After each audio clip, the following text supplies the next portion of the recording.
എല്ലാ കൂട്ടുകാർക്കും സുഖമാണെന്ന് വിശ്വസിക്കുന്നു. എല്ലാവരെയും കുക്കൂത്ത് സോഫിയിലേക്ക് സ്വാഗതം ചെയ്യുന്നു.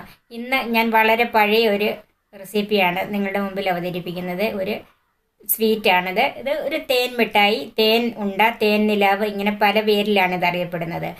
പണ്ടൊക്കെ നമ്മളിത് സ്കൂളിനടുത്തുള്ള പെട്ടിക്കടകളിൽ നിന്നൊക്കെ മേടിച്ച് കഴിക്കുമ്പോൾ അതിൻ്റെ മധുരം ഇപ്പോഴും നമ്മുടെ ഓർമ്മയിലുണ്ടായിരിക്കുമല്ലോ. ഇന്ന് നമ്മൾ അത് നമ്മുടെ കുട്ടികൾക്കൊക്കെ അതേപോലെ ഒന്ന് ഉണ്ടാക്കി കൊടുക്കണം. എങ്ങനെയാണ് ഇത് ഉണ്ടാക്കുന്നതെന്നും അതിൻ്റെ ചേരുവകൾ എന്തൊക്കെയാണെന്നും നമുക്കൊന്ന് കാണാം.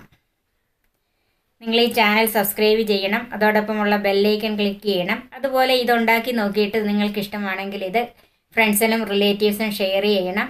അതുപോലെ എൻ്റെ ഫേസ്ബുക്ക് പേജ് ലൈക്ക് ചെയ്യാനും മറക്കരുത്. ഇതിനു വേണ്ടി ഞാൻ എടുത്തിരിക്കുന്നത് 120 ml കപ്പിന് 1 കപ്പ് ഇഡ്ഡലി റൈസാണ് എടുത്തിരിക്കുന്നത്. ഇത് 4 മണിക്കൂർ കുതിർത്ത് കഴുകി വാരി വെച്ചിരിക്കുന്നത്. ഇതിന് ഏറ്റവും നല്ലത് ഇഡ്ഡലി റൈസാണ്, ഇല്ലെങ്കിൽ പച്ചരി ഉപയോഗിക്കാം. 1 ടേബിൾ സ്പൂൺ ഉഴുന്ന് 4 മണിക്കൂർ കുതിർത്ത് കഴുകി വാരി വെച്ചിരിക്കുന്നത്. 2 നുള്ള് സോഡാപ്പൊടി. അരി എടുക്കുന്നതിൻ്റെ ഇരട്ടിയാണ് പാനിയാക്കാനുള്ള പഞ്ചസാര എടുക്കുന്നത്. ഇത് ഞാൻ 240 ml കപ്പിന് 1 കപ്പ്. 1 കപ്പ് വെള്ളം, 1 നുള്ള് ഉപ്പുപൊടി. ഇത് ഓറഞ്ച് കളറ്. ഇത് ഞാൻ 1-2 തുള്ളി മതി, ഇത് ചേർക്കുമ്പം പറയാം. ഇത് നമുക്ക് മിഠായി പുരട്ടി എടുക്കാനുള്ള പഞ്ചസാര, അത് അളവൊന്നുമില്ല. ഇത് ഞാൻ 2 ടേബിൾ സ്പൂൺ എടുത്ത് വെച്ചിരിക്കുന്നത്. വറുത്തെടുക്കാൻ ആവശ്യമായ എണ്ണ, ഇത് ഞാൻ വെളിച്ചെണ്ണയാണ് എടുത്തിരിക്കുന്നത്.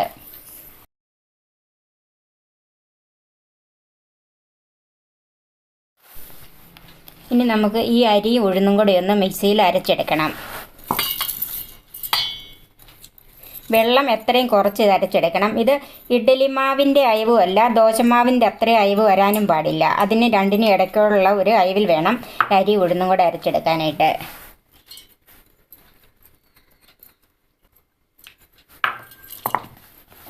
ഇതിൻ്റെ അകത്ത് ഞാനിപ്പം 1 ടേബിൾ സ്പൂൺ വെള്ളവും കൂടെ ഒഴിച്ചാണ് അരയ്ക്കുന്നത്. അത് പോരെങ്കിൽ ബാക്കി നമുക്ക് എന്തോരം ഒഴിക്കുന്നതെന്ന് അന്നേരം പറയാം.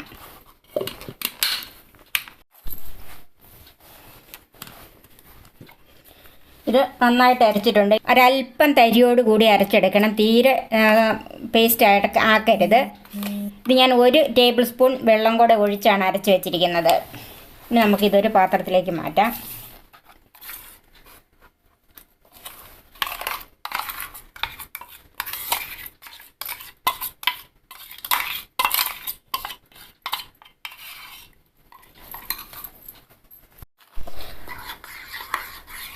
ഇങ്ങനെ ഈ അയവിൽ വേണം ഇത് അരച്ചെടുക്കാനായിട്ട്. ഒത്തിരി വെള്ളം കൂടി പോകരുത്. ഇതുപോലെ ദോശമാവിൻ്റെ അയവും അല്ല, ഇഡ്ഡലി മാവിൻ്റെ അയവിനും ഇടയ്ക്കുള്ള ഒരു അയവിൽ. അതിലേക്ക് 1 നുള്ള് ഉപ്പ് ചേർക്കാം. ഇതിലേക്ക് 2 നുള്ള് സോഡാപ്പൊടി ചേർക്കാം. ഇത് നമ്മൾ പൊങ്ങാനൊന്നും വെക്കാത്തത് കൊണ്ടാണ് ഇതിൻ്റെ അകത്ത് സോഡാപ്പൊടി ചേർക്കുന്നത്. അത് ചേർക്കാതിരുന്നാൽ ഇത് ഒത്തിരി ഹാർഡായി പോകും. അതുകൊണ്ടാണ് ഇതിനകത്ത് സോഡാപ്പൊടി ചേർക്കുന്നത്. നന്നായിട്ടൊന്ന് മിക്സ് ചെയ്യണം.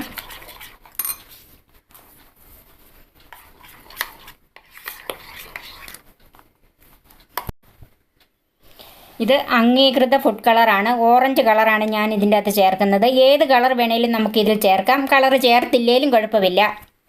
സാധാരണ നമ്മൾ മേടിക്കുന്ന തേൻ മിഠായി ഒക്കെ ചുമന്ന കളറിലാണ് ഇരിക്കുന്നത്, അതുകൊണ്ടാണ് ഇതിൻ്റെ അകത്ത് കളർ ചേർക്കുന്നത്. നമുക്ക് 1 തുള്ളി ഒഴിച്ച് നോക്കാം.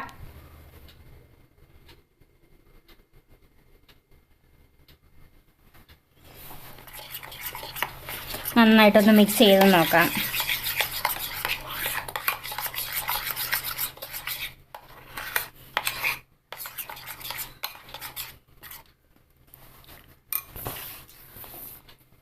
ഒരു അല്പം കൂടെ ഒഴിക്കാം.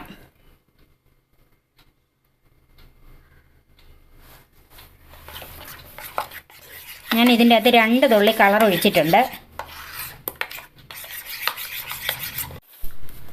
നമുക്ക് പല നിറത്തിലുള്ള കളറുകൾ മേടിക്കാൻ കിട്ടും. ഞാനിവിടെ ചേർത്തിരിക്കുന്നത് ഓറഞ്ച് കളറാണ്. ഏത് കളർ വേണമെങ്കിലും ചേർക്കാം. അതുപോലെ കളർ ചേർത്തില്ലേലും ഒരു കുഴപ്പമില്ല. ഇത് നമുക്ക് മാറ്റി വെക്കാം. ഇനി ആദ്യം നമുക്ക് ഈ പഞ്ചസാരയൊന്ന് ഉരുക്കി വെക്കാം.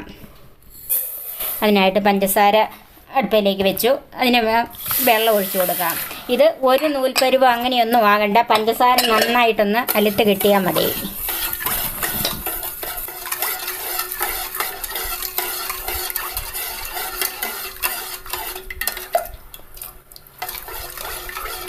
പഞ്ചസാര ഒന്ന് അലുത്ത് വന്നിട്ടുണ്ട്. ഇത് നമുക്ക് ചെറു ചൂടിലേക്ക് അടുത്ത വേറൊരു അടുപ്പിലേക്ക് മാറ്റി വെക്കാം. വറുത്ത മിഠായി ഇതിൻ്റെ അകത്ത് ഇടുമ്പോൾ ഇതിന് ചെറു ചൂടുണ്ടായിരിക്കണം. അപ്പോൾ ഇത് എപ്പോഴും ചെറു ചൂടായിട്ട് തന്നെ ഇരിക്കണം.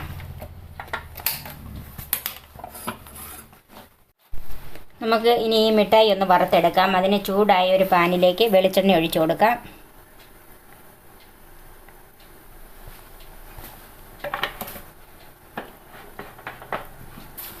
വെളിച്ചെണ്ണ നല്ലോണം ചൂടാകണം.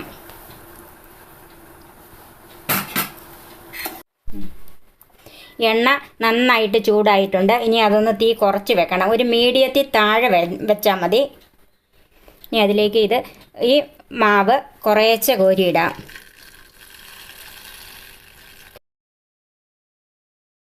നമ്മൾ ഇടുന്നതിനനുസരിച്ചാണ് ഇതിൻ്റെ ഷേപ്പ് വരുന്നത്.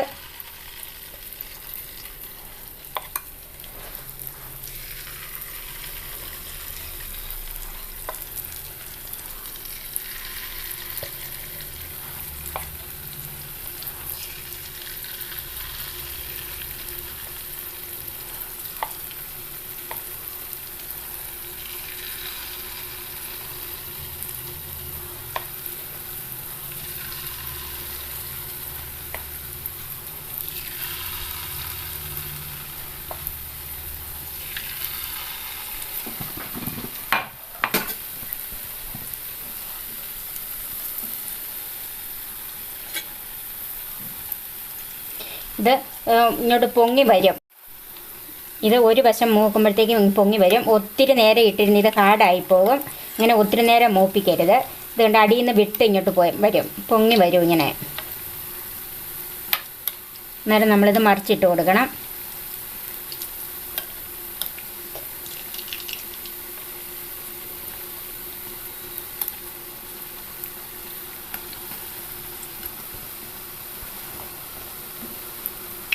ഇത് ഏത് വലിപ്പം, കുറച്ചുകൂടെ നമ്മൾ ഒരു സ്പൂൺ നിറച്ചൊഴിക്കുകയാണെങ്കിൽ ഇതിലും വലുതായിട്ട് കിട്ടും. നമുക്ക് ഏത് വലിപ്പത്തിൽ വേണോ അതുപോലെ ഉണ്ടാക്കിയെടുക്കാം. ഇതിപ്പം എല്ലാം ആയി കഴിയുമ്പോൾ എണ്ണയിൽ നിന്ന് പൊങ്ങി വരും. ഇതിപ്പം മൂത്തിട്ടുണ്ട്. ഒത്തിരി ഇട്ടിരുന്ന് മൂപ്പിച്ച് കഴിഞ്ഞാൽ ഇത് ഹാർഡായി പോകും. ഇത് നമുക്ക് കോരിയെടുക്കാം.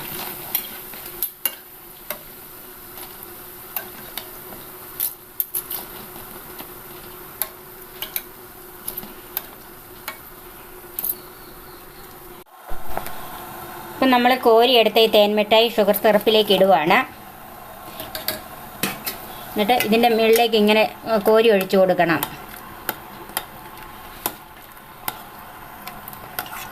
പഞ്ചസാരപ്പാനി എപ്പോഴും ചെറു ചൂടായി തന്നെ കിടക്കണം. ഇനി അങ്ങനെയല്ല, നമ്മളത് മാറ്റി വെച്ചിരിക്കുകയാണെങ്കിൽ അത് ചെറു ചൂടാക്കിയിട്ട് വേണം ഇട്ട് കൊടുക്കാനായിട്ട്. ഇത് ഒരു 10 മിനിറ്റെങ്കിലും ഇതിൻ്റെ അകത്ത് കിടക്കണം.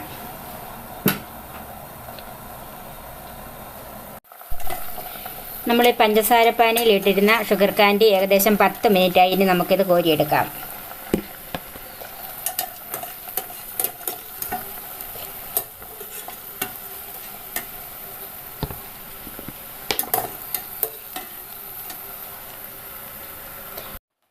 നമ്മുടെ തേൻ മിഠായി റെഡിയായി. ഇത് മുഴുവൻ തന്നെ പഞ്ചസാരയാണ്. എന്നാൽ ഇതിങ്ങനെ ഞെക്കുമ്പോൾ ഇതിനകത്തുനിന്ന് തേൻ ഇങ്ങനെ വരണം. കണ്ടോ, ഇതുപോലെ തേൻ ഇറങ്ങി വരണം. അതുപോലെ മധുരം ഇതിൻ്റെ അകത്തുണ്ട്. എന്നാലും നമ്മൾ മേടിക്കുന്ന ഷുഗർ കാൻഡി കിട്ടുന്നത് പഞ്ചസാരയിൽ പൊതിഞ്ഞാണ്. നമുക്കിനി അതുപോലെ ഒന്ന് പഞ്ചസാരയിൽ ഇത് പൊതിഞ്ഞെടുക്കാം. അതിനായിട്ട് കുറച്ച് പഞ്ചസാര ഇതിലേക്ക് ഇട്ടിട്ട് ഓരോന്നും എടുത്ത് ഇങ്ങനെ പഞ്ചസാരയിൽ ഉരുട്ടി ഇതുപോലെ മാറ്റി വെക്കാം. ഇതുപോലെ പഞ്ചസാരയിൽ പൊതിഞ്ഞാണ് നമുക്ക് കിട്ടുന്നത്. ഇതുപോലെ ഇതെല്ലാം നമുക്ക് ചെയ്യാം. നമ്മുടെ തേൻ മിഠായി റെഡിയായി. ഇത് മധുരം ഇഷ്ടപ്പെടുന്ന കുട്ടികൾക്ക് വീട്ടിലുണ്ടാക്കി കൊടുക്കാൻ പറ്റിയ നല്ലൊരു സ്വീറ്റാണിത്.